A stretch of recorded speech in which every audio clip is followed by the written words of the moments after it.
Hey guys, Legendary Grimlock here, and today we're going to be seeing if Ben 10,000 can defend the future. Now, one of the few things that I was really inspired to make this was because, again, I like futuristic battles. And then I'm thinking like, dang, Ben 10,000 really has such a unique and pretty much one of the best futuristic settings in media. I mean, you don't see him having an apocalyptic future at all. You see how Ben 10 simply benefits in all of his futures compared to someone like the Ninja Turtles, who has like the worst, and I mean to tell y'all this, they have the worst futures possible. Like, they're always dying and having to prevent these dark futures. Y'all ever notice that? Even in the last Ronin, it was still an alternate future. And it just gets so sad for them. But then you look at Ben 10 and compare him to all these other franchises, and bro has it made. The Omnitrix is straight up goated at that point. And again, keep in mind, we're putting him against the Dragon Ball Z androids from the present timeline, where Future Trunks basically goes back in time and has to fight 17 and 18, because I think you guys already get the entirety of the android saga. But we're putting him against 17 and 18 from the present timeline during the Cell Saga, alright? And keep in mind, they're much stronger than their past versions, which killed the Z Fighters. With Piccolo, post-Nail Fusion, and Super Saiyan Vegeta.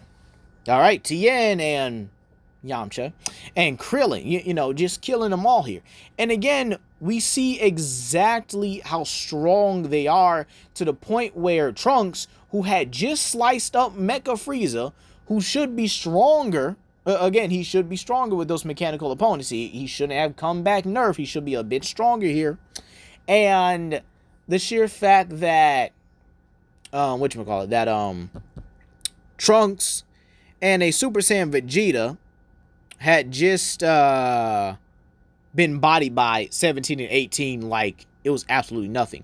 Then you have the sheer fact that Android 17 was able to stalemate a Piccolo post-Kami fusion. Keep in mind, that would make Piccolo just as strong, if not stronger, than a Super Saiyan. Yeah, I know Piccolo is absolutely crazy. Good thing he got his orange form, because we might have to talk about that in the the Tree Rex video. Yeah, we're definitely gonna do Tree Rex versus Dragon Ball pretty soon here, because I think that should be fun. Skylanders versus Dragon Ball. So yeah, look forward to that here. Now the androids have their simplistic powers and abilities here. They can easily use their ki to manipulate in any way, shape, or form they want here. With Android 17 basically having barriers, and apparently Android 18 was also rumored to be able to do this, so we'll just give it to her as well. However, enough force and yeah, those barriers could break here. Now, easily the android scaling is not really hard at all either. They are massively above Frieza. The same Frieza who, in let's be real, just about every iteration here pretty much nukes planet Vegeta like it's nothing. A planet that has 10 or 50 times the gravity of Earth. Let me know in the comment section down below which one it is here. And again, the calcs for this get all the way to star level. Not sure if it's dwarf star level or large star level, but again, you can easily put the androids at that point. Plus, if you really think about it, Dragon Ball has some of the most linear scaling out there. They literally go from, moon level, which is like the King Piccolo run and stuff like that. Planet, because again, Raditz should be vastly above King Piccolo and stuff like that, and above Master Roshi, who could destroy the moon. And then there's Vegeta, who's easily above Raditz and Nappa, who can also destroy planets here. I know there's solar system calcs for the Sand Saga, but they seem to be drastic highballs apparently. So yeah, you can easily get the androids to large star level if you want to. Now, what about Ben 10,000? And I know there's an uproar with the community discussing how you would scale Ben 10,000, how you would, upscale him from Ben with the Omnitrix only, and how you can't scale him to ultimates and stuff like that. How he can't scale to his younger self because his younger self has done more. But again, you have to understand, we're literally seeing Ben 10,000 story unfold here. Now you might say, oh, what about Ultimate Ben and, Bio Ben? Okay, those are simply alternate timelines. Even Paradox confirms it that they're just simply infinite timelines or infinite possibilities. Again, we know this because there are infinite versions of Ben who get the Omnitrix, and he's either good, evil, or very immature because Grandpa Max died. R.I.P. Now, with Ben scaling, I mean, you could get that dude to, dear God, I mean, let's see here. We're gonna keep Ben 10,000's roster to the aliens we know he has. Or sorry, not know he has, because he would have every other alien, right? But just the season 1 cast. Alright, the first series cast, if you will. So basically, Way Big is his highest alien. And again, we do know that aliens like Diamond Head and even Heat Blast, Blitzwolfer, Frankenstrike, Upchuck, you can actually get these aliens to star large planet pretty easily. Upchuck literally eating the equivalent of a supernova and being able to contain it to such a degree and even blast it to such a concentrated point here that he was able to reduce the blast. Crazy, ain't it? Diamond Head being able to consistently contend with characters like Malware and even a Malware Vilgax, who is capable of, well, destroying Galvin B and should be much stronger than that because Malware should be a lot stronger on Vilgax. I don't know, it's very interesting here. Then you have the Ascalon Blade, which Ben should scale above, as Ultimate Humongosaur was able to tank attacks from them. And the Ascalon Blade has been able to cut through reality, was able to defeat Dagon, who is either a 4th or 5th dimensional entity, or an extra dimensional entity, whichever one it really was here. And he's known to be one of the strongest things in the universe, which would put him above Element X. This will also put the Ascalon Blade above Element X, which was confirmed to be able to destroy solar systems. Now, to the ultimate scaling, yes, you can scale Ben 10,000 above ultimates. They literally have an episode, they literally have an episode where Albedo got the Ultimatrix back, or at least upgraded his basic Omnitrix to get the Ultimatrix back, or the Ultimate Function back, and all Ben did was use iGuy. Yeah, I know, crazy, right? Oh, then he beat Ultimate Echo Echo, the same Ultimate Echo Echo who beat Kevin and pretty much disabled him with Shock Squatch with utter ease. And again, keep in mind, Ben 10,000 not only has the Master Control, meaning he can change in a nanosecond because he's changing at the speed of thought, and the Omnitrix was able to react to the Big Bang, which has been calculated to nanoseconds, mind you. And then you have the sheer fact that, whatchamacallit, you know, he can do this at the speed of thought, and he knows how to combine his aliens' powers and abilities, and has shown to have a level of mastery over his aliens. So, yeah, Ben 10,000 is absolutely broken. Now, how does he handle the androids, right? Let's just get this over with here. Now, because of their technological components, you can actually make the argument that all he really needs to do is upgrade. But you might say, Legendary, he has to get past their barriers. He has to get past their key blasts and stuff like that. And, yeah, I hear you. But, let me cook real quick, right? So upgrade is definitely one of the best ways Ben could actually go about this here. Now, will he know they're technological? No, I definitely think that it may take a little bit of while, and I definitely think there are a lot of ways he could probably figure out that they're androids here. Maybe by some intel, or maybe by maybe Wild Mutt sniffing them out here and seeing them as technological components. Because remember, Wild Mutt's senses are capable of pretty much smelling someone's, and pretty much down to their very details, which is actually pretty interesting, mind you. Now, he has been able to interact with android-like beings before in the likes of Rojo when she was infected by Vilgax. Now, you might say, oh, well, that's not really comparable to the androids. And again, you're right. The androids are much more advanced. But again, keep in mind, Upgrade himself is a very advanced piece of tech. The galvanic mechamorphs themselves here are literally living tech. I mean, I don't know how to put this to you. They're sentient technology. They would make Ultron jealous. That's how advanced they are here. Now, the way Ben could literally get past their attacks here is literally use Accelerate. We know Accelerate is one of Ben's fastest aliens here, up there with characters like Jet Ray, who can go into hyperspeed, or in hyperspace, mind you. So, again, putting him at massively faster than light, and plus Accelerate has been able to dodge lasers, and, in all honesty, yeah, he should be one of Ben's fastest land aliens of all time. Then, you also have the sheer fact that Ben 10,000 knows how to combine his alien's powers and abilities like it's nothing. Like it's just put in Legos together. That's how good he is at combining the powers and abilities of these aliens. There's legit like no reason why a Spitter and Buzzshock combination, or as a matter of fact, Buzzshock is also pretty useful here because of the sheer fact that Buzzshock can also turn into electricity upon contact, meaning that you probably can't kill him. I was going to say shatter, excuse me. And then you have Cannonbolt, who's durable enough to take attacks from Kevin, and even Ultimate Kevin, mind you, and being able to, well, I know it was the ultimate function, but again, that should kind of mean that Cannonbolt's base self should be able to temporarily hold down someone like Energy, who's a nuclear bomb. Plus, Upchuck. Yeah, he could literally eat their energy blast and then spit them back out. Not sure if it comes back 10 times stronger, but it does come back in such a way here that he can literally just overpower anyone that that pretty much produced the blast in general. And then again, you have Eye Guy. I know it's crazy how I'm arguing Eye Guy is like a valuable member of the team here, right?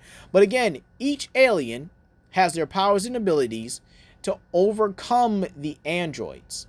Now again, Ben would more than likely do a divide and conquer strategy, or he would use this. He would use a combination of Accelerate, Buzzshock, or Accelerate, Cannonbolt, Buzzshock, and then Upgrade here. The reason why I would say this is because I can definitely see, after using Wild Mutt to smell the details of the androids and possibly avoiding Energy Blast for a while, Ben will likely use Accelerate to possibly blitz around the androids and confuse them. Then, using Cannonbolt, once he's decided to target, mind you, he'd probably use Accelerate Speed and then turn into Cannonbolt mid-charge and probably nail one of the androids. This is probably where he turns into Buzzshock to probably enter their systems to basically like electricity, excuse me, tongue's a little dry, but basically enter the system in an electrical fashion here, and then use Upgrade to take over one of the androids and have them fight each other, possibly giving the android a new modification, or simply disabling one android and then using Upchuck to consume the other. There's really no reason to like doubt how Ben 10K could just exploit their biology here. I mean, let's get into the honorable mentions, right? Lodestar. I mean, that shouldn't be like a question. They still have like technological components within them, so Lodestar should have a field day with them. Then you have Gravitak, who's confirmed to be able to make black holes if he has a mastery of them. And again, Ben 10,000 would have a mastery of his Gravitak, right? So, excuse me. Yeah, it should be no ifs and buts about that. But then there's Ghost Freak. Yeah, apparently Ghost Freak can actually like destroy like Psyche as well, which is absolutely ridiculous. So Ghost Freak can actually like destroy the minds of people and then just permanently take over their bodies, which is absolutely ridiculous here. Plus the sheer fact that Ghost Freak can be used to analyze them and pretty much can't be harmed by them. I mean, he's bypassed energy level attacks here and is pretty much immune to even like mana magic from even the likes of Darkstar and possibly even Gwen as well. So yeah, in all honesty, Ben can go about this many ways with the androids here. So yeah, there's really nothing stopping him. And then you also have Feedback and Chromastone, two powerful energy absorbers who could redirect the energies back at him. And again, it's not like this is Android 19 and 20 or Dr. Jerome and Android 19. I mean, do you know how easy that would be for him? Like, those two androids would get washed. And then again, keep in mind, Ben 10,000's version of I almost said evac. Feedback here would not only drain their energy, plus he has an infinite amount of energy to drain out of him. So they are literally battling their own energy levels. And he could just drain and redirect. But again, he might not do that because that could probably put him in a dangerous situation here. Then again, they could try to tag team him, but then he could use Echo to probably disable that. Now let's move on to the bonus section here and let's talk about Cell. Now, Cell doesn't really bring too much to the table that Ben didn't just deal with the androids. Infinite energy, infinite stamina, infinite power, albeit you could say his techniques now. He has a lot more variety of techniques, such as his gravity crush, his perfect shot here, his own death beams, his Kamehameha and stuff like that. But again, Ben does have aliens that could literally withstand that.